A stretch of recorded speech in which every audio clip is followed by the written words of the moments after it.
का ऑर्डर था, सर्वे advocate commissioner ने किया है। कुछ लोग इस प्रदेश और देश में ऐसे हैं जो देश का माहौल ख़राब करना चाहते हैं। करीब 400-500 साल पुराना वो है ये हमारा इमारत इबादत।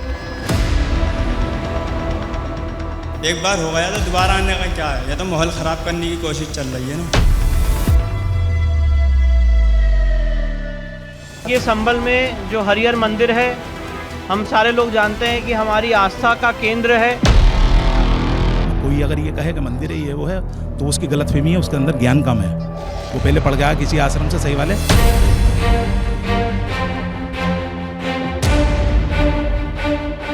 प्रण किया हुआ है कि जितने हिंदू मंदिर तोड़कर मस्जिदें बनाई गई हैं उन एक एक को वापस लेना है।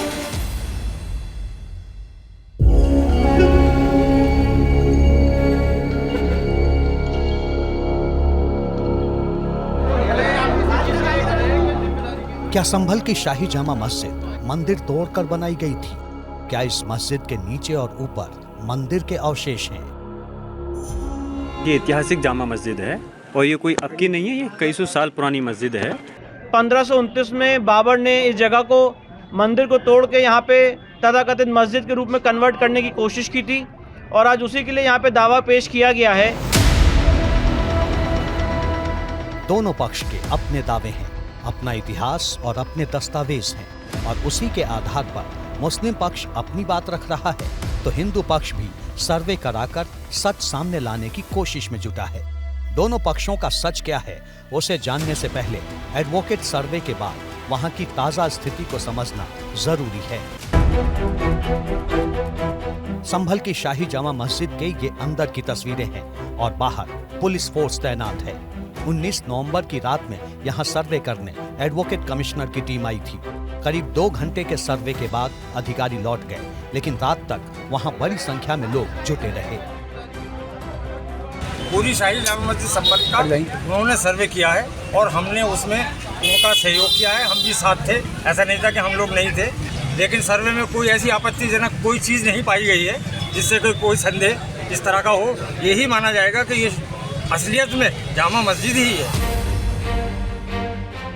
अगर ये मस्जिद है तो मंदिर होने के दावे किस आधार पर किए जा रहे हैं, इसे समझना भी जरूरी है। संभल कल्की जी का मंदिर था और इसलिए था कि कलयुग में कल्की जी यहाँ उतार लेंगे, और नाम है हरिहर मंदिर। हरिहर मतलब भगवान भोलेनाथ और विष्णु, हरिहर दोनों का है, ज्वाइंट। तो इसके एविडेंसेज हैं, पुराणों में हैं, जो वहाँ मंदिर पुरानी बनी थी उसमें है। हिंदू पक्ष 2 आधार पर इस मस्जिद के मंदिर होने का दावा कर रहा है। पहला आधार मस्जिद के पिलर, गुंबद और शिलालेख, और दूसरा आधार 1874-75 और 1875-76 में आई ASI की रिपोर्ट को बनाया है। शाही जामा मस्जिद के अगर इतिहास की अगर हम लोग बात करें, अगर आर्कियोलॉजिकल सोर्सेज की अगर हम लोग बात करें, तो यहाँ पर सामने आप देख रहे होंगे कि ये शाही जामा मस्जिद कई सारे पिलर्स के ऊपर टिकी हुई है। जैसे ये सामने एक पिलर आपको यहाँ पर दिखाई दे रहा है। अब जो हिंदू पक्ष का दावा है वो दावा ये है कि इन पिलर्स पे, ये जो मीनार नुमा पूरा पिलर है, यहाँ पर जो ऊपर तरफ आपको छत्ता दिखाई देगा, उनका ये दावा है कि ये छत्ता हिंदू मंदिरों में या फिर हिंदू महलों में होता है। और उसके अलावा जब आप ऊपर की तरफ जब आप देखेंगे यहाँ पर गुंबद के, तो ऊपर आपको यहाँ पर कलश के निशान और उसके अलावा नारियल का निशान दिखाई देगा, जो कि इतिहासकारों की माने चाहे हिंदू पक्ष की माने, तो ये सभी, और इसके अलावा तीर का निशान, ये सभी हिंदू मंदिरों के अवशेष हैं जो कि यहाँ पर मौजूद है। बिल्कुल साफ था, वो आज भी दिख रहा है कि एक मंदिर को तोड़कर उसके ढांचे पर बनाया गया। बाबर ने आकर इसको तोड़ा था, तभी इसका नाम बाबरी मस्जिद आमतौर पर कहा जाता है। एक अयोध्या की थी, इसको तोड़ बनाया तो इसको भी नाम बाबरी मस्जिद था। आज भी मुस्लिम का शिलालेख वहाँ बोर्ड लगा हुआ है, उस पर लिखा हुआ है कि ये जो है हिंदू बेग ने, जो उनका सिपह सलार था बाबर का, मंदिर तोड़ के बनाया था। यानी हिंदू पक्ष का मानना है कि मस्जिद के ऊपर के ये गुंबद, छतरी और ये शिलालेख उनके दावे को मजबूत करते हैं और उनके मुताबिक एएसआई की ये रिपोर्ट भी बताती है कि मंदिर तोड़कर मस्जिद बनाई गई थी। एएसआई की ये रिपोर्ट 150 साल पुरानी है, जिसका नाम है tours in the central Doab and Gorakhpur 1874, 1875 and 1875-1876। Archaeological survey of India का कहना था कि जिस वक्त उनकी टीम 1874-75 में यहाँ पर पहुंची थी, उस वक्त मस्जिद के जो पिलर्स थे उनका प्लास्टर उखड़ा हुआ था और उस उखड़े हुए प्लास्टर में उन्हें हिंदू मंदिरों के जो पिलर्स थे वो दिखाई दिए थे। तो ये अकाट सत्य है, अप्रूव है। और इसका जो सबसे बड़ी बात है कि 1920 में एक एएसआई ने नोटिफिकेशन किया था, उस समय जो एक्ट था उसके तहत, एंशिएंट मॉन्यूमेंट एक्ट 1904, जिसका था जिसको एएसआई मॉन्यूमेंट डिक्लेयर किया गया था। और बाद में इसको इंडिपेंडेंस के बाद 51 में इसको नेशनल मॉन्यूमेंट डिक्लेयर कर दिया गया। तारीफ इसके बावजूद कि एएसआई का डिक्लेयर्ड मॉन्यूमेंट है, यहाँ पर एएसआई का कब्जा नहीं है और एएसआई को वहाँ से इन मुस्लिम ने भगा दिया।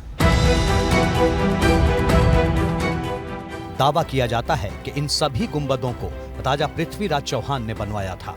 एएसआई ने अपनी रिपोर्ट में बताया था कि सफेद रंग के प्लास्टर से चुने हुए मस्जिद के बाहर और अंदर के खंभों के प्लास्टर के पीछे असल हिंदू मंदिर के खंभे छिपे हैं, जिसे प्लास्टर से ढका गया है। आर्कियोलॉजिकल सर्वे ऑफ इंडिया की इस रिपोर्ट में जो सबसे बड़ा दावा किया गया था, वो सबसे बड़ा दावा मस्जिद में मौजूद शिलालेख को लेकर किया गया था, जो आज भी यहाँ पर मौजूद है कि इस मस्जिद को कब बनवाया, किसने बनवाया। इसमें नाम दिया हुआ है मीर हिंदू बेग, और ऐसा दावा किया है कि मस्जिद में जो शिलालेख लगा हुआ है उसमें ये बताया गया है कि मीर हिंदू बेग नाम के एक व्यक्ति ने इस मस्जिद को मंदिर से कन्वर्ट करवाया गया था। ढेर सारे ऐसी चीज़ें हमको वहाँ मिलती हैं। वहाँ पे बहुत सारे हिंदू प्रतीक चिन्ह, भाई मैं कई बार कहता हूँ कि घंटा, कलश, स्वस्तिक, अगर ये चिन्ह किसी स्ट्रक्चर में मिल रहे हैं तो वो मस्जिद हो सकता है क्या? आप देखो ना, सरके सुल्तानों ने अटाला देवी मंदिर को तोड़कर मस्जिद बनाया, नाम तक नहीं बदला। कहीं ज्ञानवापी मस्जिद आज तक कहा जाता है। ज्ञानवापी नाम का कोई मस्जिद हो सकता है क्या? लेकिन मुस्लिम पक्ष के लोगों की अपनी दलील है। संभल से समाजवादी पार्टी के सांसद प्लेस ऑफ वर्शिप एक्ट का हवाला दे रहे हैं, तो शाही जामा मस्जिद के अधिवक्ता यहाँ मंदिर होने से ही इनकार कर रहे हैं। हमारी ये कार्रवाई ये है कि हम उसको देख रहे हैं, उसको दावे को देखेंगे पूरी तरीके से। हमारी बुखला साहिबान की टीम उसको देखेगी, उसके बाद इंशाल्लाह पुरजोर तरीके से हम इसकी मुखालफत करेंगे। और हम चूँकि पूर्व में भी पहले भी इसमें मुकदमे जीत चुके हैं और इंशाल्लाह ये मुकदमा भी जीत लेंगे। कल भी मस्जिद थी, आज भी मस्जिद है और इंशाल्लाह कल भी। अब सबकी नजर एडवोकेट कमिश्नर की रिपोर्ट पर है। वो कोर्ट को अपनी रिपोर्ट सौंपेंगे, फिर आगे की कार्यवाही होगी। एबीपी न्यूज के लिए यूपी के संभल से शिवांक मिश्रा की report. For exclusive and insightful videos, subscribe to our new channel ABP Live Premium.